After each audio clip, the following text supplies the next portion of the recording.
L'École nationale de police a présenté sa dernière promotion, la 50e. Elle est composée de plus de 639 policiers. Ils forment la promotion Zéphirin Diabré du nom du ministre en charge de la réconciliation nationale. Image dans ce journal. Crise au sein de la commission électorale nationale indépendante CENI. Le juriste Lassane Nikiema affirme que tout cela était prévisible. Il explique que les textes de l'institution sont défaillants. Et puis à Bobo Dioulasso, le ministre en charge des infrastructures a lancé les travaux de réhabilitation des voies d'accès au port sec et de l'avenue Chalon en Champagne. Ces travaux vont coûter 2,5 milliards de francs CFA. Bonsoir à tous et bienvenue dans ce journal. Après donc repris ce mois de juillet, après une longue interruption, le cadre dialogue social, gouvernement et syndicats des travailleurs a pris fin ce vendredi avec une note d'insatisfaction du côté des centrales syndicales. Cependant, les travailleurs font preuve de compréhension au regard de la situation nationale marquée par l'insécurité et la crise sanitaire notamment. Aussi, ils sont quand même dans un esprit positif du fait que le gouvernement a indiqué qu'il restait ouvert pour des discussions sur les points de revendication qui n'ont pas été réglés. On en parle donc dans cet extrait avec le représentant des travailleurs donc des centrales syndicales. Il s'agit de Abdoulaye Ernest Ouedraogo. Aujourd'hui, nous pouvons dire que c'est le cérémonial qu'on a respecté, mais le dialogue continue parce que nous n'avons pas été satisfaits par rapport à nos revendications et nous prenons le gouvernement au mot, qui reste disponible à la discussion et nous pensons que la discussion va continuer et nos points de revendication connaîtront des améliorations, sinon que présentement, il y a eu juste quelques points sur lesquels le gouvernement a accepté s'engager et nous comprenons aussi la situation. Comme nous l'avons dit dès le départ, nous sommes dans un contexte aujourd'hui que nous devons également tenir compte, savoir que nous voulons l'amélioration de nos conditions de vie et de travail, mais le Burkina traverse effectivement une situation sécuritaire et nous, travailleurs, nous ne sommes que 600 000 dans le formel, nous devons aussi tenir compte de ça pour avancer. Des propos recueillis par Sanata Serré, je vous en parlais en titre. 639 élèves policiers en fin de formation, prêts à servir le Burkina. Après donc une formation rude, ils ont officiellement été reconnus aptes à exercer donc. Ils sont la 50e promotion de l'École nationale de police, présentée officiellement aujourd'hui sous le signe de la réconciliation nationale. Le ministre en charge de cette question, Zéphirin Diabré, a été désigné parrain de cette 50e promotion de la police nationale. On en parle avec Sanata Serré. Après une formation intense d'environ 2 ans, la 50e promotion de l'ENP, École nationale de police, est désormais apte à accomplir sa mission.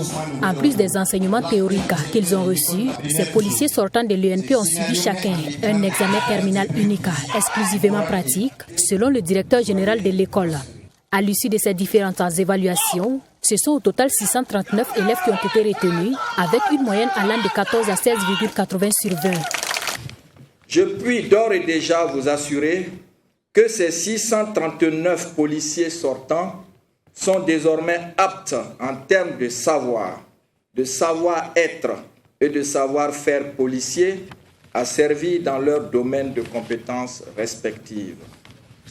Malgré leur nombre un peu réduit par rapport aux promotions précédentes, je peux sans aucun doute affirmer, comme l'internaute Jean-Claude Hamelin, que ce n'est pas la quantité qui fait la qualité. Et là, Excellence, Monsieur le ministre d'État, cette 50e promotion est de qualité. Cette cérémonie a eu pour thème la formation du policier à l'aune de la réconciliation nationale et de la cohésion sociale. Le parrain de la promotion, Zéphirin Diabré, a appelé ses filleuls à faire preuve de professionnalisme, à travailler dignement, tout en bannissant la corruption pendant l'exercice de leurs fonctions. Dans une société malheureusement gangrénés par le cancer de l'argent facile, vous avez l'impérieux devoir, mes chers filles, de rester dignement sur le sentier de l'intégrité. Un policier, comme tout autre fonctionnaire de l'État, devient un danger pour les citoyens et pour la nation quand il devient esclave de l'argent et commence à monnayer son service au plus offrant. Le pouvoir que donne l'arme chargée d'assurer la sécurité du citoyen peut malheureusement être source de tentation et d'égarement. Un bon policier, comme dirait tout bon agent de l'État, est un policier qui vise en permanence le professionnalisme.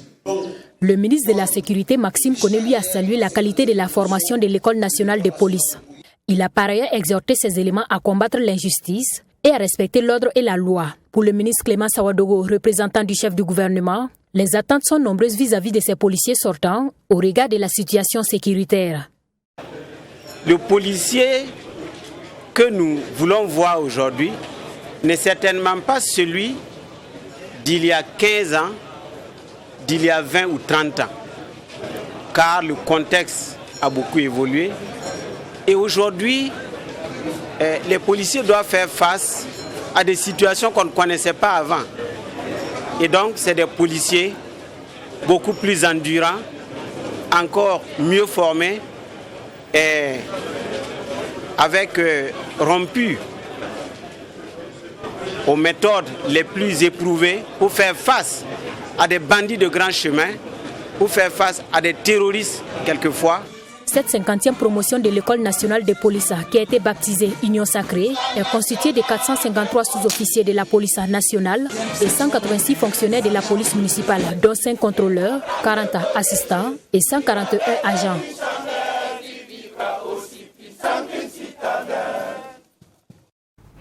En début juillet, le Burkina Faso recevait 6 nouveaux ambassadeurs et parmi eux, l'ambassadrice de Turquie, reçue ce matin par le Premier ministre. Il était question donc de lui présenter ses lettres de créance. Les deux personnalités ont également échangé sur les différents domaines de coopération entre le Burkina et la Turquie, notamment sur l'éducation et la santé. Je vous propose d'écouter la diplomate turque à sa sortie d'audience. Alors, j'ai été honorée d'être reçue par le Premier ministre. C'était une occasion pour nous de voir tous les domaines de coopération que nous avons entre nos deux pays. Je me félicite de cette excellente coopération. On a vu combien cette coopération a été au très haut niveau, tant bien au niveau des visites de haut niveau entre les deux pays et tant au niveau des coopérations et dans le domaine de la santé et de l'éducation et tout autre domaine économique et commercial. On a revu tous ces domaines où on pouvait aller encore de l'avant. Nous nous avons mis d'accord de voir tous ces projets dans l'avenir et à venir. Et nous allons nous rencontrer encore pour voir si ces projets ont été mis à jour et si on peut encore une fois pouvoir accélérer ces projets. Un autre diplomate étranger reçu en audience, celui de la Belgique, donc, qui est en poste déjà au Burkina Faso depuis septembre 2020. Pour la première fois, un tête-à-tête officiel avec le chef de file de l'opposition politique. Au cœur des échanges, des questions économiques, sécuritaires et diplomatiques, l'invité belge est au micro de Fatima Tanikema. L'actualité finalement a été bien riche depuis une dizaine de mois, raison pour laquelle finalement il aura fallu tout ce temps pour rencontrer monsieur le chef de file de l'opposition, que je remercie encore une fois pour sa disponibilité. On a passé en revue l'actualité générale, évidemment il n'y a rien d'exceptionnel, si ce n'est que je sens évidemment chez monsieur le chef de file de l'opposition la volonté de continuer à fixer les grands enjeux qui sont sécuritaires, qui sont humanitaires, économiques, qui sont économie. On a pas mal discuté d'économie, je pense que c'était intéressant. Dans la suite de ce journal, à la CENI, la crise du moment liée à l'installation des commissaires était prévisible. C'est le juriste Lassane Nikiema qui l'affirme. Plusieurs reports donc de l'installation des commissaires parce que l'opposition récuse l'un d'entre eux. Leur juriste donc explique qu'il existe des failles dans les textes qui régissent la CENI. Nous l'avons rencontré, il s'exprime dans ce reportage signé Adam Khaled Ouedraogo et Fatima Tanikema. La Commission électorale nationale indépendante CENI peine à mettre sur pied son nouveau bureau, faute de consensus entre les acteurs dans le choix du représentant de la société civile. Une situation sans surprise, selon le juriste Lassane Nikiema. Si vous prenez la préoccupation soulevée par l'opposition, techniquement ça tient. Parce que si effectivement ils ont des preuves que le représentant proposé par les autorités coutumières a une obédience politique affichée, il va de soi que dans le fond, il y a un déséquilibre. Pourtant, c'est ce que la loi même voulait éviter en demandant à ce que ces autorités proposent quelqu'un. De telle sorte que la neutralité puisse être présumée. Mais si cette présomption est déjà levée dès l'entame, ça cause sérieusement problème. Dans cette crise, c'est la candidature de Bonaventure Ouedraogo qui pose problème, selon le chef de file de l'opposition politique burkinabé. Un candidat pressenti pour diriger la CENI selon le principe de la présidence tournante. Bon, malheureusement, la loi sur le code électoral ne dit pas clairement quelque chose sur cette présidence tournante. C'est comme des us et coutumes, c'est-à-dire c'est une tradition qui a été trouvée entre les représentants de... C'est un compromis. Voilà, c'est un compromis qui avait été trouvé. De telle sorte que, bon, si ce compromis, si de façon consensuelle, on venait à lever ce compromis-là, bon, normalement, il n'y a rien d'illégal. Et c'est là qui cause le problème et ça peut aussi constituer une insécurité juridique à quelque part. Selon notre juriste, toutes ces difficultés qui minent aujourd'hui l'installation des membres de la CENI résultent des textes qui régissent cette structure. Selon lui, le code électoral présente des lacunes dans le processus de sélection des membres devant composer le bureau de la CENI. Quand on regarde même la société civile, elle est un peu multiforme et il y a un organisme qu'on appelle le Conseil national des OSC même qui est là. Bon, finalement, dans tout ça, il n'est pas représenté. Il n'est pas consulté entre griffes. Donc, ça fait que depuis le début déjà, c'était des problèmes qui étaient prévisibles. Bon, maintenant, quand on arrive à ce que chaque entité propose son représentant, de telle sorte qu'on n'a pas prévu un mécanisme pour pouvoir contrôler ces personnes-là, ça pose problème. Et je pense que c'est cette situation-là qu'on vit actuellement. Quant à la récusation de Bonaventure Ouedraogo, voulue par le CEFOP, le ministère de l'administration territoriale et de la décentralisation est incompétent, à en croire Lassane Nikiema. Il faut une décision juridique, a-t-il laissé entendre. Parce que quand on lit les textes, c'est comme si on avait donné l'autorisation ou bien la latitude à chaque entité de choisir ces éléments. De telle sorte que c'est difficile d'avoir, il n'a pas été prévu une entité pour contrôler ces personnes-là. Donc, dans l'hypothèse actuelle, bon, ce qui pourrait être peut-être possible, c'est que quand le ministre va refuser peut-être de récuser les gens conformément à ce que l'opposition demande, peut-être qu'il s'agit les juges pour qu'ils statuent. À défaut, ils vont demander à chaque entité de tirer des leçons, comme ce que la communauté islamique a fait, et je pense que ça devrait servir de leçon aussi aux autres entités.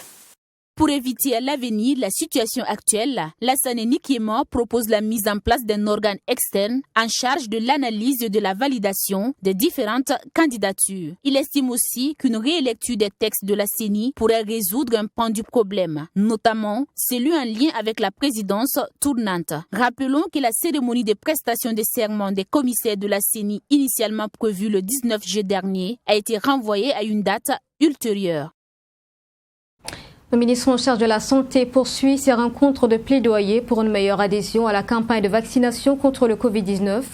Hier jeudi, avec son équipe, le professeur Charlemagne Ouedraogo a été reçu par la Fédération des associations islamiques du Burkina FAIB, tout en expliquant le bien fondé du vaccin contre le Covid-19. Le ministre a précisé que les populations avaient la possibilité de se faire vacciner avec les doses Johnson & Johnson, en plus de celles d'AstraZeneca. Michael Toukri. Le professeur Charlemagne Ouedraogo, reçu par une délégation de la Fédération des associations islamiques du Burkina, FAIB. Entre les deux parties, il a été question de parler de la lutte contre la maladie à coronavirus au Burkina Faso et la campagne de vaccination en cours. Le ministre de la Santé est venu plaider auprès de la FAIB afin que la population opte pour la vaccination, un moyen de se protéger contre la pandémie, mais aussi protéger son entourage. Nous sommes venus non seulement leur demander leur accompagnement, mais aussi à leur demander d'être toujours de nos côtés pour que nous puissions sensibiliser la population afin de pouvoir convaincre les uns et les autres et obtenir un engagement communautaire en faveur de la vaccination pour que nous puissions chasser la COVID-19 du Burkina Faso. Nous avons à ce jour plus de 33 000 personnes qui ont reçu le vaccin AstraZeneca sans souci majeur et nous allons poursuivre avec donc la combinaison sur le terrain des deux types de vaccins qui vont se côtoyer, qui ont la même efficacité. Chacun pourra faire le choix pour la vaccination contre la Covid. Ce qui est essentiel, c'est de se faire vacciner. C'est tous des vaccins qui sont homologués, qui sont d'une efficacité irréprochable, que nous utilisons au Burkina Faso et ailleurs.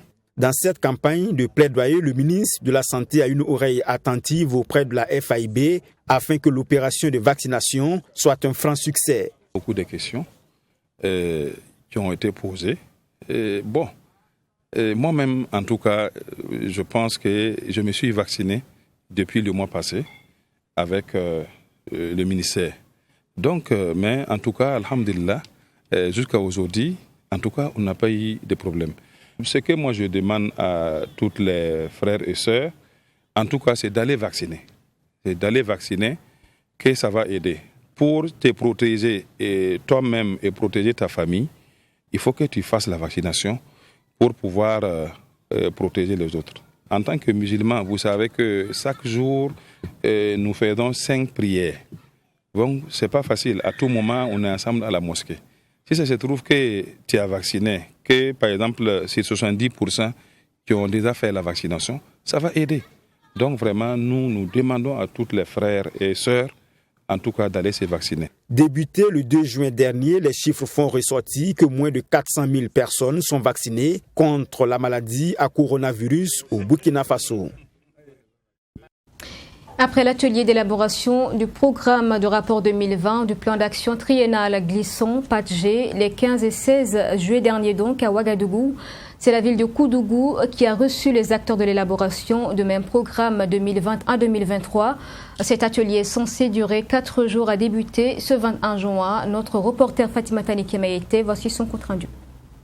Du 21 au 24 juillet 2021, ces acteurs de la valorisation des résultats de la recherche et des innovations réunis en atelier vont devoir produire le PATG, le plan d'action triennal glissant 2021-2023. Un plan qui entre dans le cadre de la stratégie nationale de valorisation des technologies, inventions et des innovations SNVT. Concrètement, ces derniers vont procéder à la programmation et à la budgétisation des activités à mettre en œuvre pour la période 2021-2023.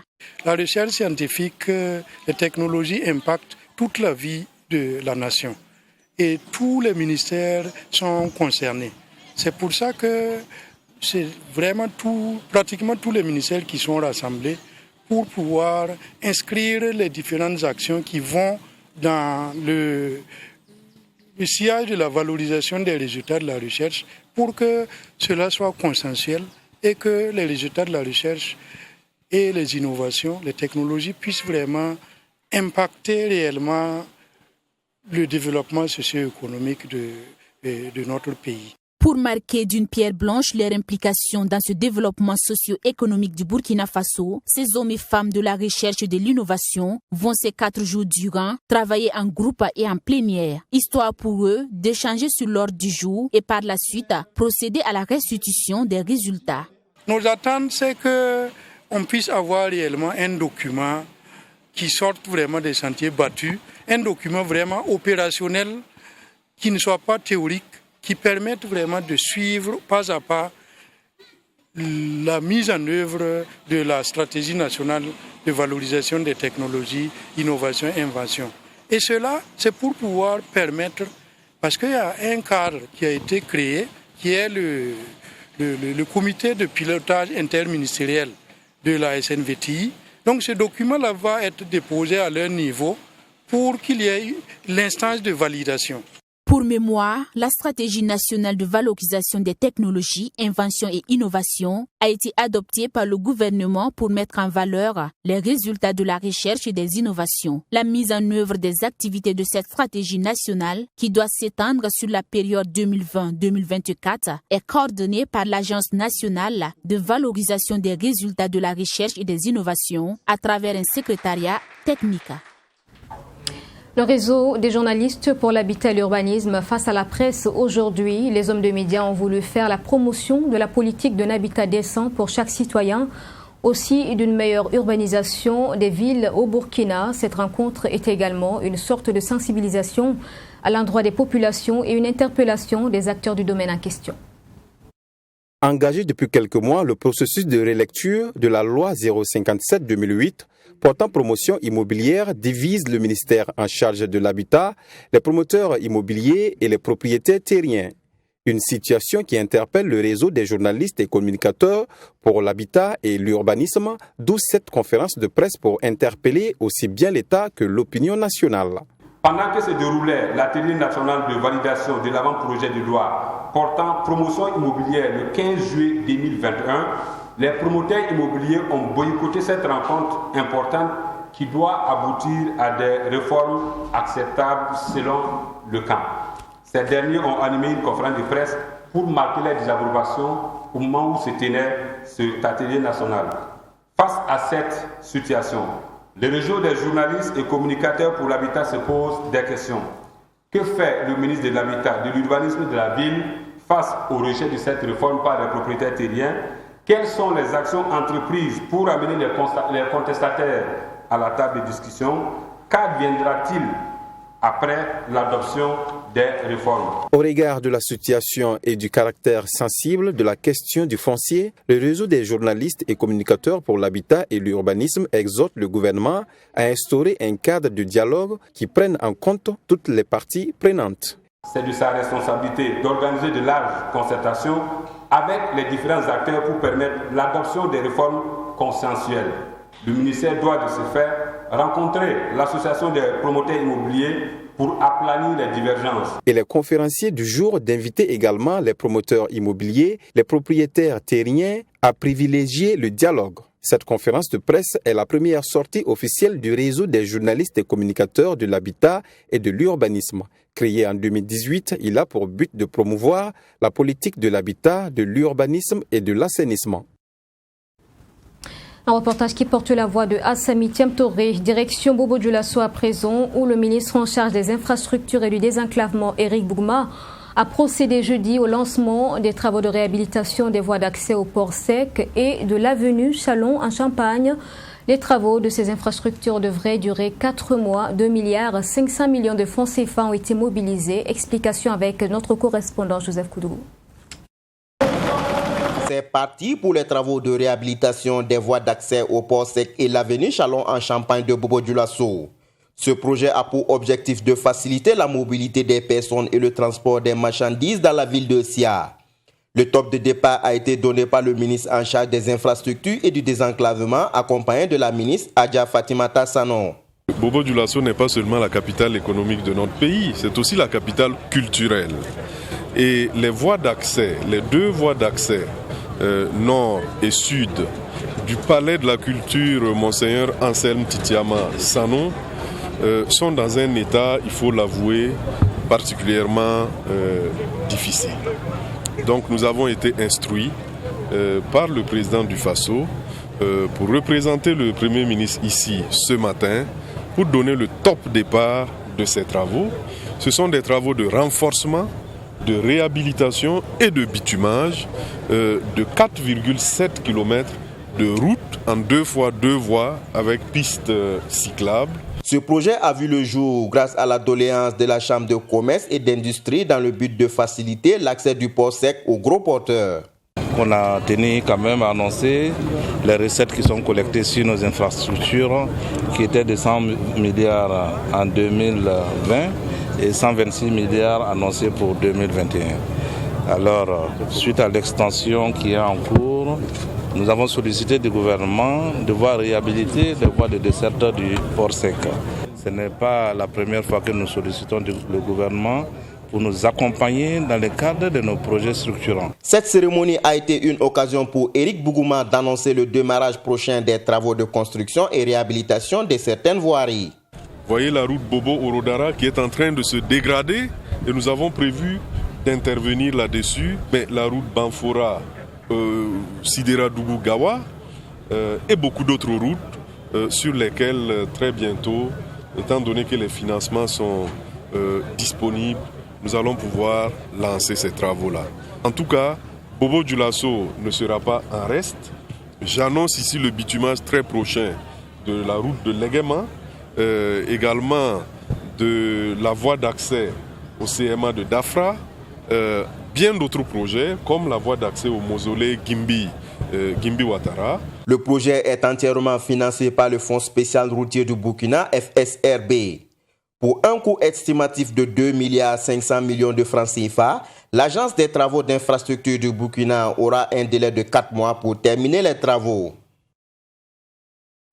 Et lors de son séjour dans la ville de Sia, le ministre Éric Bougouma a aussi visité le chantier de l'avenue de l'Insurrection. Un retard considérable à noter dans l'exécution des travaux, mais l'entreprise en charge du projet et le ministère également se sont engagés à faire le nécessaire afin de livrer l'ouvrage dans des délais, donc les plus brefs délais. Détails dans cette correspondance de Joseph Koudougou toujours.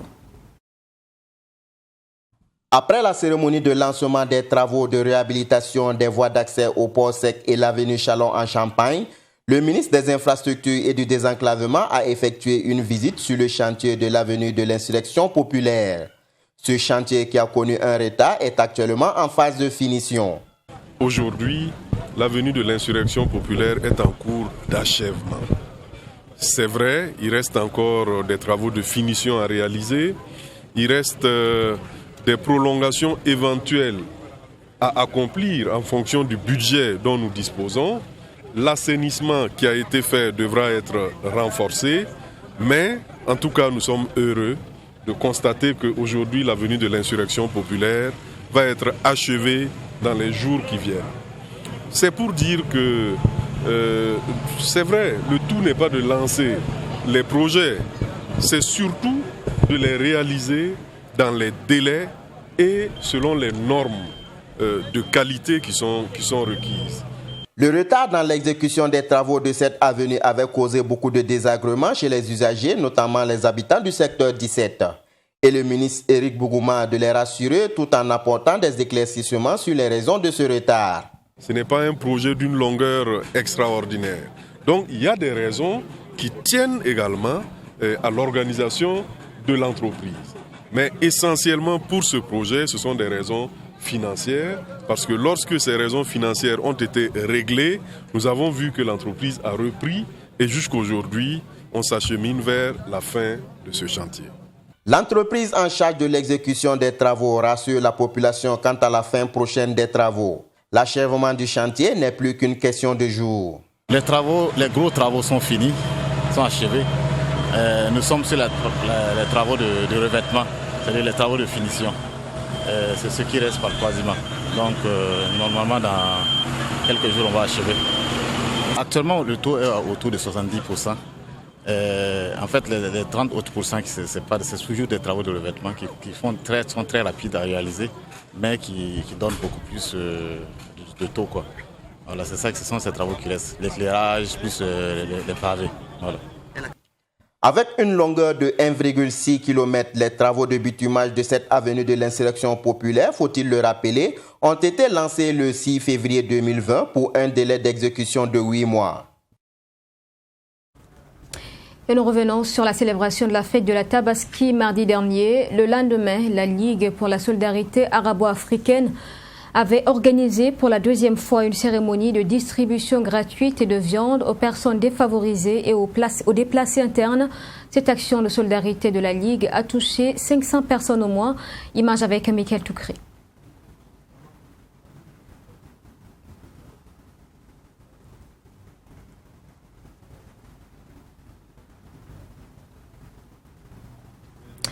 Toutes nos excuses donc, nous reviendrons sur cet élément dans nos prochaines éditions. C'est la fin de ce journal. Merci de l'avoir suivi. Je vous souhaite une excellente suite à notre compagnie. Bonsoir et à demain 20h.